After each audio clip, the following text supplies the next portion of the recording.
ह्या लेक्चरला आपण स्टार्ट करणार आहे आपलं next concept that is velocity of slider crank mechanism.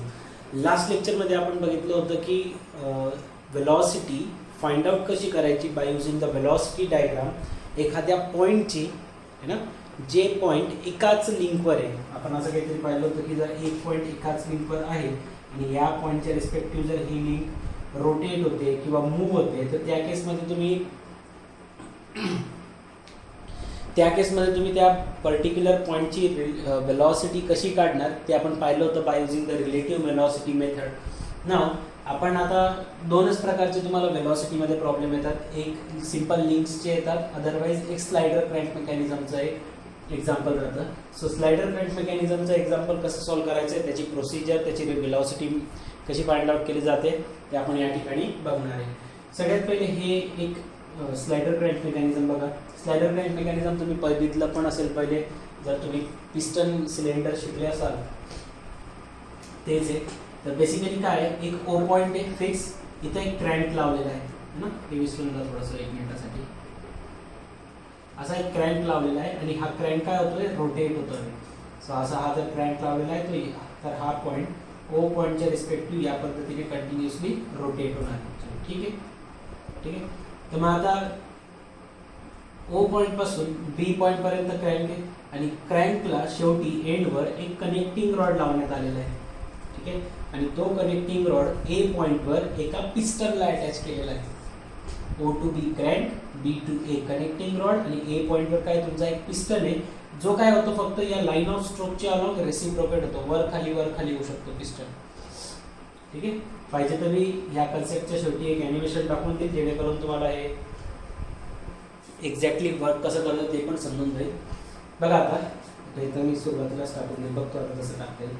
तर ओ टू बी एक पॉईंट आहे आपल्याकडे, ओ टू बी एक लाईन आहे, ती बेसिकली काय तुमची एक क्रँक आहे. पाहिजे तर तुम्हाला समजण्यासाठी मी इथं नावं पण लिहून देतो. This is your crank, this one is your connecting rod, हा काय असणार आहे तुमचा एक पिस्टन. ठीक आहे. ही तुमची स्लाइडर क्रँक मेकॅनिझमची असेंब्ली आहे किंवा अरेंजमेंट आहे असं म्हणू शकता. ठीक.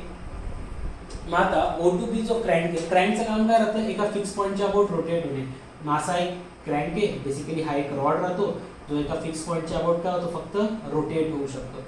ठीक आहे. मग तुम्हाला माहिती आहे की जर एखाद्या पॉईंटच्या अबाउट जर एकाच लिंकवर दोन पॉईंट जर असले, एका पॉईंटच्या अबाउट जर एक पॉईंट फिक्स आहे त्याच्या अबाउट जर दुसरा पॉईंट मूव्ह होतोय, रोटेट होतोय, तर त्याची वेलॉसिटी आपण काढू शकतो है ना. लास्ट लेक्चरमध्ये हेच तर शिकवलं मी तुम्हाला की जी वेलॉसिटी राहते ती ऑलवेज कशी येते, मग परपेंडिक्युलर डायरेक्शनमध्ये येते. या लिंकला ती वेलॉसिटीची डायरेक्शन ऑलवेज कशी येते, परपेंडिक्युलर डायरेक्शनमध्ये येते, कारण ती ह्या पॉईंटच्या अबाउट फिक्स आहे. तर मग इथं जी लिनियर वेलॉसिटी बनेल ती कशी बनणार आहे, परपेंडिक्युलर डायरेक्शनमध्ये. म्हणून या ठिकाणी आपण काय दाखवलं होतं, 90 डिग्री. बेसिकली हा एरो जो आहे तो काय दाखवतोय, वेलॉसिटीची डायरेक्शन दाखवतोय. कोणत्या पॉईंटची वेलॉसिटी, बी पॉईंटची वेलॉसिटी. कोणाच्या रिस्पेक्टिव्ह, ओ पॉईंटच्या रिस्पेक्टिव्ह है ना. ओच्या अबाउट बी जो आहे तो कसा जाईल, समोर चाललाय ना टेंजेन्शियल डायरेक्शनमध्ये. सो बी आपण फाइंड आउट करू शकतो कसं, ओमेगा इंटू आर ने. कारण तुम्हाला क्वेश्चनमध्ये कायम आपलं क्रँकची जी रेडियस आहे ती दिलेली राहील किंवा क्रँकची जी लेंथ राहते ती दिलेली राहते. तर आर दिलेलं राहील, ओमेगा किती अँग्युलर वेलॉसिटीने फिरतोय तो ते पण दिलेलं राहील. सो तिथून तुम्ही काय फाइंड आउट करू शकता, omega of B with respect to O ही व्हॅल्यू फाइंड आउट करू शकता. घेतला आपण एखादा एक रँडम पॉईंट ओ. ठीक आहे. ओ पॉईंट घेतला, तिथं काय करणार, सगळ्यात पहिले ओ बी एक लिंक आहे, त्याला कशी लाईन ड्रॉ करायची, परपेंडिक्युलर. मग मी स्केल घेणार, या ठिकाणी ठेवणार, त्याला परपेंडिक्युलर लाईन घेणार. ओ पासून एक परपेंडिक्युलर लाईन घेतली, किती घ्यायची ते डिपेंड करतं त्याच्या स्केलवर. समजा व्हीबीची एक्झाम्पल म्हणून समजून घ्या, व्हीबीची व्हॅल्यू किती आली, 25 मीटर पर सेकंड. आणि मी स्केल घेऊन घेतली की लेट्स से 1 सेंटीमीटर बरोबर 5 मीटर पर सेकंड. 5 मीटर पर सेकंडला दाखवण्यासाठी किती सेंटीमीटर घेणार मी, 1. तर 25 साठी किती घ्यावे लागतील, 5 सेंटीमीटर. मग ओ पॉईंट पासून याला परपेंडिक्युलर लाईन ड्रॉ करेल मी आणि ही लाईन कितीची ड्रॉ करेल, 5 सेंटीमीटरची. ठीक आहे. मग पुढचा पॉईंट बी टू ए पण एक लिंक आहे, बी टू ए पण कनेक्टिंग रॉड आहे आणि एकाच्या रिस्पेक्टिव्ह दुसरा मूव्ह होणार आहे. याला पण कशी लाईन ड्रॉ करावी लागेल, परपेंडिक्युलर लाईन ड्रॉ करावी लागेल. मग ती कुठून जायला पाहिजे आणि बी पॉईंट मधून ए आणि बी जो दिसतोय तुम्हाला बी पॉईंट मधून जायला पाहिजे, मग ती परपेंडिक्युलर लाईन अशी काहीतरी आली असती, वरती बी येऊ शकते आणि खाली बी येऊ शकते ना, या लाईनला इन्क्लाइंड लाईन अशी कोणती बी येऊ शकते, बरोबर. मग आता O2A काढलं गेलं, मला नाही माहिती किती काढायचं आहे कारण मला BA बद्दल काहीच माहित नाहीये. OB बद्दल माहिती होतं म्हणून मला त्याची लेंथ माहिती होती, BA बद्दल काही माहित नाही म्हणून मी फक्त एक परपेंडिक्युलर लाईन फोडून ठेवून दिली आहे. समजा अशी आपण एक परपेंडिक्युलर लाईन खेचून ठेवून दिली, आता तुम्हाला हे माहित नव्हतं, ठीक आहे. असं आलं असतं ते O2B आणि हे A2 कुठे, सॉरी हा पॉईंट तुमचा कोणता होता B, इथं तुम्हाला माहित नाही, आता A कुठे येणार आहे माहित नाही आहे.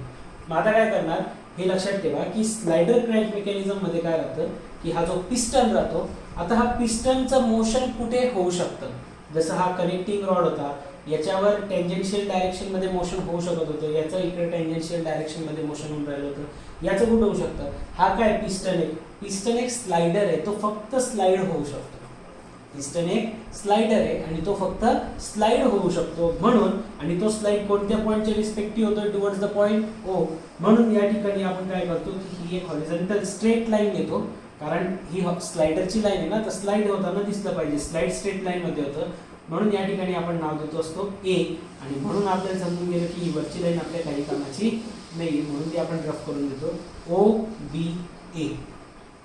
हे काय देईल तुम्हाला, velocity of A with respect to O. This line will give the velocity of B with respect to O. हे काय देणार आहे, कोणाकडे चाललंय, A कडे ना, so velocity of A with respect to B. जर समजा एखादा रँडम पॉईंट कन्सिडर केला आपण, पॉईंट E, जसं मागच्या याच्यात केलंय सेम तसंच एखादा रँडम, हे लेक्चर बघण्यापूर्वी जर तुम्ही मागचं जर आठवत नसेल तर पहिले मागचं लेक्चर बघा एकदा, मग परत हे बघा, तर एकदम व्यवस्थित क्लिअर नाही. एखादा पॉईंट जर E रँडम पॉईंट कन्सिडर केला आपण एखाद्या लिंकच्या मध्येच, मग तो कसा काढणार, मी तुम्हाला पहिलेच सांगितलं होतं की ह्या B to A लाईन मध्ये हा E जितक्या प्रपोर्शन मध्ये ऍक्ट होतो तसाच सेम तो AB वेक्टर मध्ये पण ऍक्ट होत असतो, है ना. म्हणजे जर मी सांगितलं तुम्हाला एक्झाम्पल म्हणून समजून घ्या, मी सांगितलं की A to B चं अंतर किती, समजा 100 सेंटीमीटर, एक्झाम्पल म्हणून सांगतो मी, आणि B to E चं अंतर किती, समजा 25 सेंटीमीटर, ठीक आहे. मग याचा अर्थ काय की हा 1/4 वर ऍक्ट होतं, मग तुम्ही ज्यावेळेस ही वेलॉसिटी डायग्राम ड्रॉ करणार, A to B चं अंतर तुम्ही स्केलने मोजू शकता. सो AB वेक्टर किती आला समजा तुमचा, फॉर एन एक्झाम्पल समजून घ्या 4 सेंटीमीटर आलेलं आहे ही लेंथ, ठीक आहे. मग याचा अर्थ काय, मी तुम्हाला जे सांगितलं होतं ते फॉलो करायचं, AB/BE इज इक्वल टू, समोर बी एक्झॅक्ट, AB च्या समोर AB, BE च्या समोर BE, हे वेक्टर फॉर्म मधलं हे ओरिजिनल. AB ची व्हॅल्यू किती आहे 100 डिवाइड बाय BE ची व्हॅल्यू 25, AB ची व्हॅल्यू किती होती 4 आलेली आहे, BC ची व्हॅल्यू काढायची आहे, किती आलं हे 4 आणि 4 कॅन्सल, BC ची व्हॅल्यू किती आली 1 सेंटीमीटर, म्हणजे B पासून किती अंतरावर येतो 1 सेंटीमीटर, म्हणजे 1/4 आलं पाहिजे. हे जर टोटल 4 होतं तर हे 1 वरच आलं, का बरं, कारण हे टोटल 100 होतं तर हे 25 वरच होतं ना. हे जर 1/4 होतं, एकाचा चौथा भाग जर होता तर हा पण एकाचा चौथा भाग येईल. तेच सांगितलंय की जितक्या प्रपोर्शन मध्ये ओरिजिनल डायग्राम मध्ये तो पॉइंट डिवाइड करतो ना त्या लिंकला, सेम त्याच प्रपोर्शन मध्ये या पर्टिक्युलर पॉइंटवर सुद्धा डिव्हिजन होत असतं. चला पुढे, कन्सेप्ट मी पूर्ण एक्सप्लेन करून दिलेला आहे, जस्ट आता एकदा पॉइंट वाईज बघून घेऊ आपण. आणि हे यासाठी लिहायचं आहे कारण तुम्हाला बऱ्याच वेळेस स्लाइडर क्रॅन्क मेकॅनिझमची वेलॉसिटी डायग्राम ड्रॉ करण्याची प्रोसिजर पण विचारली गेलेली आहे. प्रोसिजर म्हटलं म्हणजे हे लिहावं लागेल तुम्हाला पूर्ण, मोस्ट ऑफ द टाइम्स येत नाही पण कधी कधी प्रोसिजर पण विचारतात, खास करून बॅकलॉगच्या पेपरमध्ये. मग बॅकलॉगचे पेपर सध्या तर तुम्ही रेग्युलरला देत त्यामुळे काही हरकत नाही, पण तरी एकदम माहिती असलं पाहिजे, जास्त काही कठीण नाही आहे. जे काही एक्सप्लेन केलं तेच दिलेलं आहे मी या ठिकाणी. दिलं काय बघा, स्लाइडर क्रॅन्क मेकॅनिझमची एक डायग्राम आपण ड्रॉ केली ज्याच्यामध्ये slider A is attach to the connecting rod AB. Slider कोण आहे A, पिस्टन म्हणजे स्लाइडर आहे. हा, slider A is attach to the connecting rod AB. Let the radius of the crank be the R. आपण काय consider केलंय की हा OB जो क्रॅन्क आहे त्याची रेडियस किती आहे R, and let it rotate in a clockwise direction. आणि हा R कसा रोटेट होणार आहे, क्लॉकवाईज डायरेक्शन मध्ये रोटेट होणार आहे. कोणत्या पॉइंटचे अबाउट होणार आहे, about the point O. Let OB rotate in a clockwise direction about point O with त्याची angular velocity omega radian per second.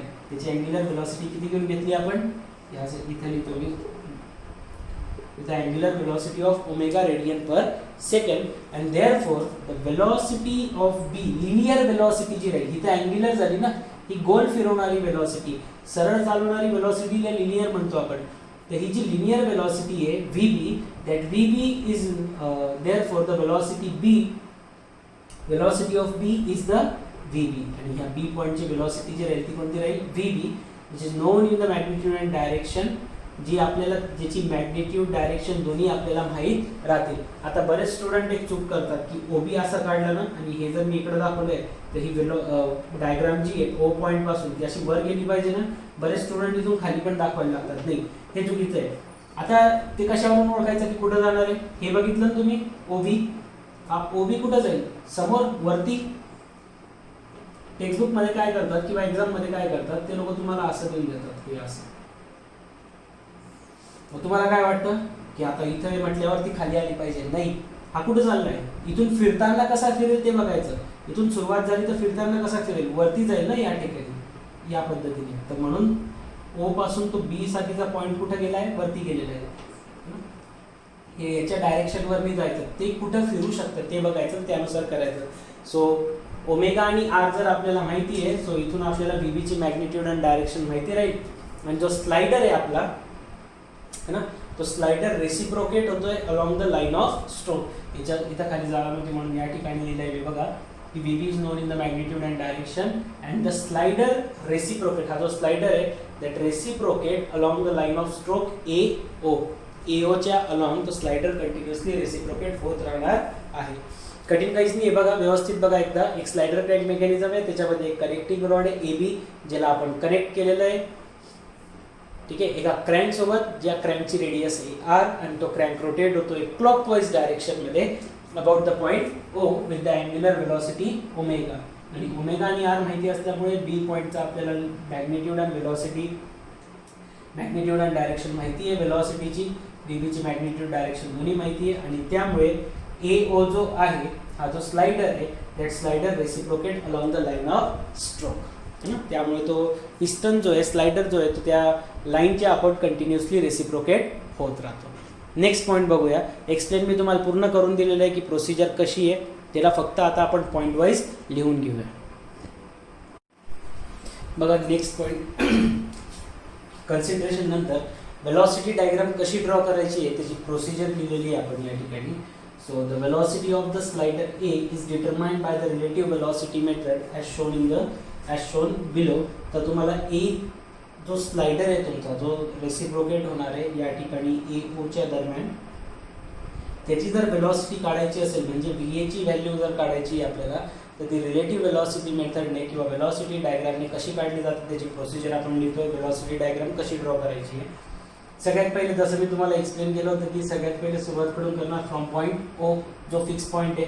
So ओ पॉईंटच्या रिस्पेक्टिव्ह इथं हा जो पॉईंट ओ आहे, ओ टू बी एक क्रँक आहे जो रोटेट होतोय, आणि तिथून आपण velocity of point B with respect to O find out करू शकतो ओमेगा इंटू आरने. तेच लिहिलंय मी इथं बघा. From point O draw vector O B perpendicular to O B. बघा इथं एक वेक्टर ड्रॉ करायचं आहे आपल्याला, आणि मी जास्त काही टेन्शन घ्यायची गरज नाही. वेलॉसिटी डायग्राम राहिली ना की प्रत्येक लिंकला परपेंडिक्युलर लाईन काढत जायचं फक्त. ओबी एक लाईन आहे तुमच्याकडे, एक कुठं बी ओ पॉईंट कन्सिडर करा, रँडमली मी इथं कन्सिडर करून घेतला. इथून ह्या ओबीला एक परपेंडिक्युलर लाईन खेचली मी, कॅपिटल ओबीला स्मॉल ओबी ही एक परपेंडिक्युलर लाईन ड्रॉ केली आपण. ड्रॉ वेक्टर, याला स्मॉल ओबीला काय म्हटलं जातं, वेक्टर म्हटलं जातं. आणि ही तुमची ओरिजिनल डायग्राम आहे. Vector O B which is perpendicular to this capital O B such that OB, this OB, small OB आपल्याला काय देणार आहे, वेलॉसिटी देणार आहे कोणाची, B ची. आणि ती कशी काढणार तुम्ही, ओमेगा इंटू आर ने. So that velocity of B is nothing but काय येणार आहे तुमचं, omega into R. Next point, O to B value, O to B line माहीत पडल्यानंतर B पॉईंट माहीत पडला, B टू A जी तुमची एक लिंक आहे, रिजिड लिंक आहे. A टू B एक रिजिड लिंक आहे तुमची. ठीक आहे. जर तुम्हाला velocity of A find out करायची विथ रिस्पेक्ट टू बी, तर परत काय करावं लागेल, एक परपेंडिक्युलर लाईन ड्रॉ करावी लागेल कोणाला, AB ला. AB या रिजिड लिंकला एक परपेंडिक्युलर लाईन ड्रॉ करावी लागेल. ठीक आहे. तेच इथं पण लिहिलं आहे बघा. Since AB is the rigid link, therefore to find the velocity of A with respect to B, काय करावं लागेल, एक परपेंडिक्युलर ड्रॉ करावं लागेल. कशाला? AB ला. नाव ड्रॉ अ वेक्टर. आता वेक्टर कोणता ड्रॉ करणार? परत तो B पॉईंट पासून कोणता पॉईंट आहे? O पासून B भेटला, B पासून आता कोणता शोधायचा आहे आपल्याला? A. So draw vector BA which is perpendicular to this link AB. या AB लिंकला एक सरळ परपेंडिक्युलर लाईन घेतली आपण, तर B एक पॉईंट भेटला आपल्याला, A एक पॉईंट भेटेल. ठीक आहे. सो परपेंडिक्युलर लाईन ड्रॉ केली, जी रिप्रेझेंट काय करणार आहे? रिप्रेझेंट करेल velocity of A with respect to B. त्या स्लाइडरची वेलोसिटी एक्सप्लेन रिप्रेझेंट करेल कोणाच्या रिस्पेक्टिव्ह? पॉईंट B च्या रिस्पेक्टिव्ह. थेरीपेक्षा ज्यावेळेस आपण नेक्स्ट लेक्चरमध्ये न्यूमरिकल स्टार्ट करू त्यावेळेस तुम्हाला हे व्यवस्थित कळेल जास्त. ठीक आहे. चला नेक्स्ट पॉईंट लिहूया आता. ओके, सो नेक्स्ट पॉईंट बघा, O टू B चं झालं, B टू A बद्दल बोलणं झालं. नाव AO जो स्लाइडरची लाईन होती ती आपल्याला ड्रॉ करायची, आणि ती कशी ड्रॉ करायची बघा. So from point O draw vector OA which is parallel to the path of the motion of the slider A. काय सांगितलं की या वेलोसिटी डायग्राम मध्ये जो तुमचा O पॉइंट आहे तिथून एक पॅरलल लाईन ड्रॉ करा. कोणा बघा काय म्हटलं मी? पॅरलल, हा, not perpendicular. Parallel line draw करा. कोणाला? तो जो स्लाइडरचा पाथ होता, स्लाइडर कोण, हा जो पिस्टन आहे तो स्लाइड होतोय कोणत्या पाथवर? A पासून O पर्यंत या पाथवर तो स्लाइड होणार आहे. सो हा जो स्लाइडर आहे तुमचा, स्लाइडरचा जो पाथ आहे AO, त्याला एक पॅरलल लाईन ड्रॉ करा O पॉइंट पासून. ठीक आहे. The vector BA and OA intersect at A. काय सांगितलं? द वेक्टर BA आणि OA दोन्ही ज्या पॉइंटवर इंटरसेक्ट होतात ते कोणता पॉइंट येतो तुमचा? तो तुम्हाला A पॉइंट भेटून जातो. असं सांगितलं होतं ना की हे इथून हा जो BA होता हे आपण अशी लाईन ड्रॉ केली होती, आपल्याला माहित नव्हतं खाली A येणार आहे. मग O पॉइंट पासून ज्यावेळेस आपण पॅरलल लाईन ड्रॉ केली, कशाला? या पाथला, तर जिथं ते इंटरसेक्ट होतात तिथं तुम्हाला कोणता पॉइंट भेटतो? तुमचा A पॉइंट भेटून जातो. नाव O पासून जर A पर्यंतची वेक्टरची लाईन मोजून जर त्याच्यावरून वेलोसिटी काढली, ती काय वेलोसिटी भेटते? वेलोसिटी ऑफ द स्लाइडर भेटते आपल्याला with respect two point O, किंवा वेलोसिटी ऑफ A भेटून जातं. आणि हेच तर आपल्याला फाइंड आउट करायचं होतं. जर तुम्हाला अँग्युलर वेलोसिटी काढायची असेल AB ची, तर ती पण निघू शकते. Angular velocity is equal to, मी तुम्हाला पहिलेच फॉर्म्युला सांगितला आहे, linear velocity upon distance. So omega of AB is nothing but काय म्हणतो? VAB upon AB. हे आपण पहिले पण काढलंय. आणि VAB जर माहित नाहीये तर ते कसं काढणार? A टू B चा अंतर मोजायचं, स्केलमध्ये ठेवायचं. तुम्हाला क्वेश्चनमध्ये सांगेल मी की या AB वरून तुम्ही वेलोसिटी ऑफ AB काढू शकता. डिवाइड बाय कॅपिटल AB जे काही अंतर राहील ते पुट करायचं, तुम्हाला अँग्युलर वेलोसिटी ऑफ AB भेटून जाईल. ठीक आहे. बघा लास्ट पॉईंट, जर तुम्हाला एखादा असा रँडम पॉईंट जसा E आहे, तर त्याची एक्झॅक्टली पोझिशन जर फाइंड आउट करायची असेल ते आपण करू शकतो, किंवा त्याची जर वेलोसिटी काढायची असेल तर ते पण आपण काढू शकतो. तर velocity of any point like E on connecting rod AB can be found out by dividing the vector BA. हा जो BA वेक्टर आहे BA वरच आहे ना हा पॉइंट. सो BA वेक्टरला डिवाइड करायचं in the same ratio as it is divided in the on the link AB. तर तेच लिहिलं आहे बघा, B to E divide by B to A is equal to BE divide by BA. या रेशोमध्ये जर तुम्ही डिवाइड केलं तर तुम्हाला इथून कसलं अंतर भेटून जातं? BEचं.